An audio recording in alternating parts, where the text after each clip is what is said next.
34 tahun yang lalu, negara dikejutkan oleh seorang banduan istimewa yang mendapat layanan VIP dalam penjara. Ikuti perkongsian kami mengenai kisah ini.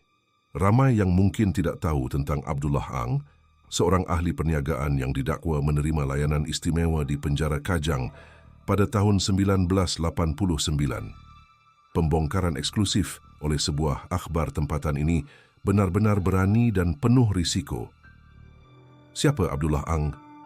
Abdullah Ang pernah dilantik sebagai Ketua Eksekutif Perbadanan Pelaburan Seberang Laut Malaysia, MOIC, dan mempunyai ramai kenalan rapat dalam kalangan pemimpin dan pegawai kanan kerajaan. Namun pada 15 Disember 1986, dia dijatuhi hukuman penjara 8 tahun dan didenda RM100,000 oleh Mahkamah Tinggi Kuala Lumpur atas tuduhan pecah amanah yang melibatkan RM338,000. Hukuman itu kemudian diringankan atas rayuan. Tindak tanduk Abdullah di dalam penjara yang didakwa bersekongkol dengan kaki tangan penjara didedahkan oleh akhbar Malay Mail berikutan tekanan dari pelbagai pihak. Salehuddin Othman, editor pada masa itu, mendedahkan bahawa beliau ditawarkan rasuah RM100,000 oleh seorang pemanggil tidak bernama untuk tidak menyiarkan pendedahan tersebut. Salehuddin juga menerima amaran bahawa seorang pemimpin kanan kerajaan akan berasa tidak senang jika pendedahan itu diterbitkan. Salah satu usaha untuk menghalang Salehuddin daripada menerbitkan pendedahan itu termasuklah seorang pemandu kereta yang mengacukan senapang angin ke arahnya semasa beliau memandu di lebuh raya Kuala Lumpur ke Seremban. Dia mengekori saya dari jauh dan mengacukan senapang itu ke arah saya ketika memotong kenderaan saya, kata Salehuddin. Kedua-dua kejadian itu mengakibatkan trauma, tetapi kami perlu menerbitkan penemuan kami dengan niat mendedahkan salah laku dalam penjara. Keistimewaan yang diberikan kepada Abdullah Ang menunjukkan amalan rasuah, membabitkan kaki tangan penjara, dan kita tidak boleh berpaling daripada skandal seperti itu, tambahnya. Kisah ini bermula dari maklumat seorang pegawai penjara yang tidak pernah dikenali oleh Salehuddin. Sumber tersebut mendedahkan keangkuhan Abdullah yang berkelakuan seolah-olah penjara Kajang adalah miliknya. Maklumat itu turut menyebut bahawa pegawai penjara berpangkat tinggi, pengawal dan rakan sekutu ahli perniagaan itu semuanya terlibat.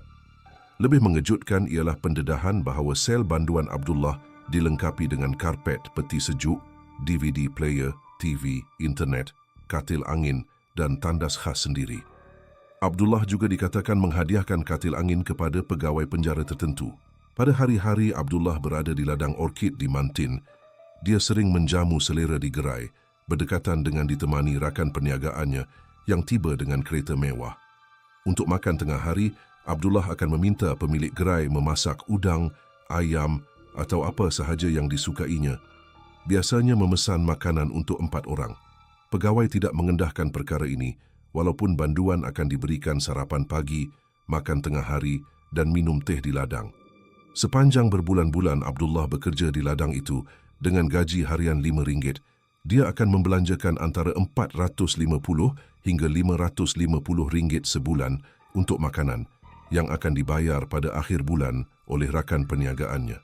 2 hari sebelum tarikh pembebasannya dari penjara, Abdullah dilihat di pusat bandar Kuala Lumpur memakai kemeja T dan seluar putih.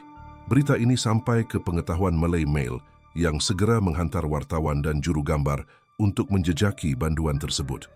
Laporan Malay Mail menunjukkan Abdullah dengan santainya berada di kilang pakaian keluarganya tanpa sebarang pengawasan daripada wadar atau pegawai penjara.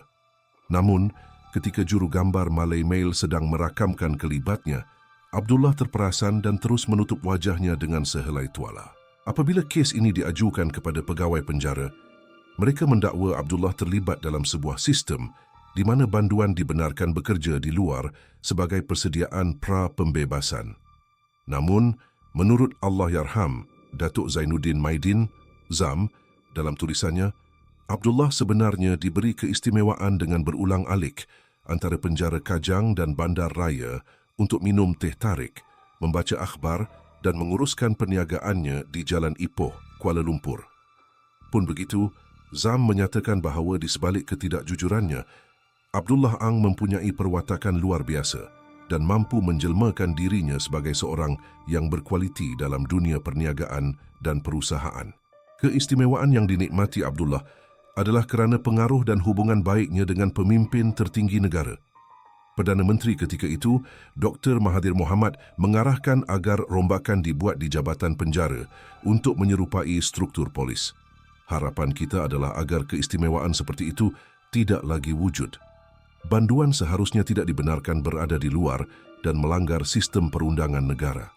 Seperti kata pepatah, Raja adil raja disembah, Raja zalim raja disanggah. Undang-undang harus ditegakkan tanpa pengecualian. Itu sahaja untuk episod kali ini. Sekiranya anda ingin mendengarkan kes-kes jenayah yang lain ataupun kisah-kisah misteri yang belum terungkai, boleh tengok di channel kami.